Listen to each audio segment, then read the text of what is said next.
A skeleton is often associated as an extension of a necromancer's desire to do physical harm to the living. This type of attack usually includes the skeleton to wield a melee or ranged weapon, and even armor. One of the main threatening elements of this being is its absence of vulnerability. There are no vital organs to target like one would find in a living human being.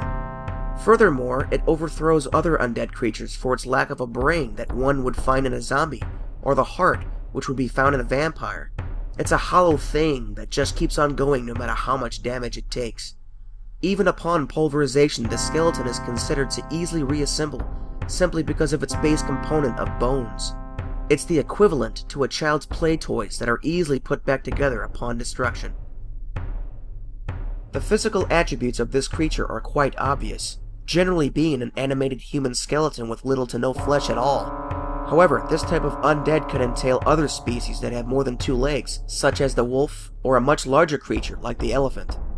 Either way, whatever form it takes gives the same threats that the living would have if said creature was alive, but either its size, its cunning, or its ability to fly would often be the base threat coupled with the fact that it has no weak points in its anatomy.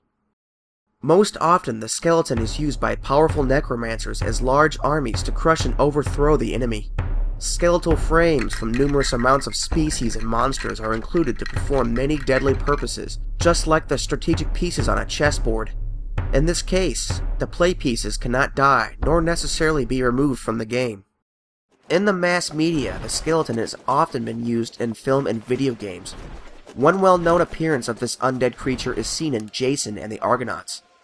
During this famous scene, multiple skeletons are summoned to partake in an epic battle involving Jason and his men. Even further, it can be safely said that for 1963 the animation and choreography was done very well, and one could tell that real effort and ingenuity was put into this spectacle.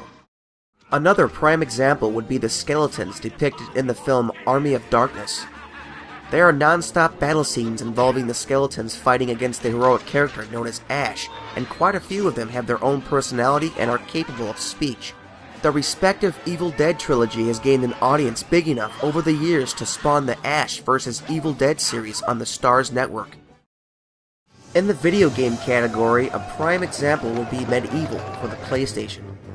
The player takes control of a skeleton known as Sir Daniel Fortescue, who while amongst the living was the first to die by taking an arrow to the eye during the initial charge against the dark forces of Zarok in 1286. Ironically, 100 years later he is resurrected by Zarok's own magic as the evil sorcerer begins to take over the land of Galamir once again.